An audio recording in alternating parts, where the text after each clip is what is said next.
Welcome back, Silver Ball fans. Welcome back to Silver Ball channel. Christmas time is coming upon us.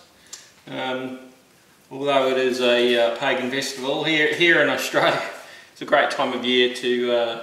We have beautiful sunshine. It's summer, height of summer, so it's a great time to have a festive season, shall we put it that way. This is a great recipe I'm going to share with you. It'll be in two parts because there's a few steps to it, but it's not that hard.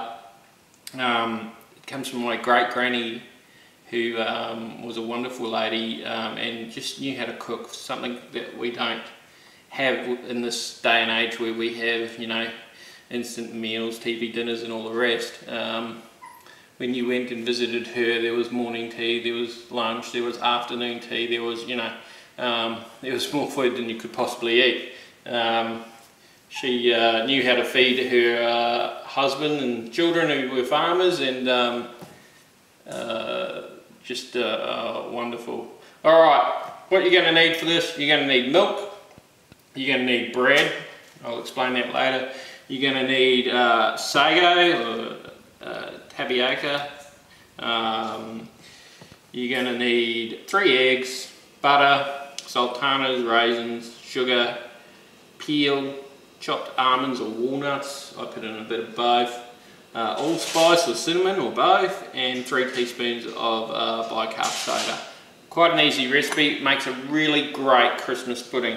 Alright, first thing we do is we start off, soak overnight, 13 tablespoons of sago and 3 cups of milk. So this is really easy. 1, 2, 3, 4, 5, and don't worry, they can be rounded, 6, 7, 8, 9, 10, 11, 12, 13, yes, I know how to count.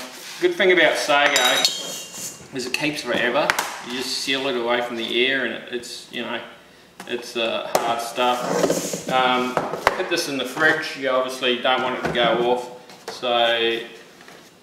But that said, later on when you bring it out, sometimes it pays to let it get back to room temperature.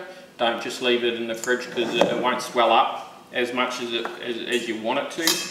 So eventually what happens is you'll see the water sort of, the milk sits just above the sago because the sago does swell up a little bit.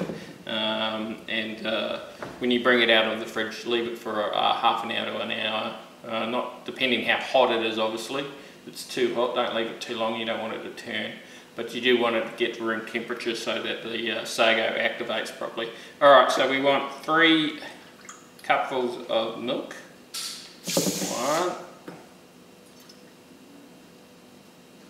2, any milk will do, homogenised, long life, doesn't really matter.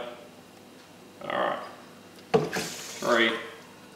I'll give that a quick mix around, and that goes straight into the fridge and that stays there overnight. So I'll put this YouTube video up and we'll do the rest tomorrow. I'll make sure I've got all the ingredients. And what else you're going to need is a very large saucepan and patience, because you're going to end up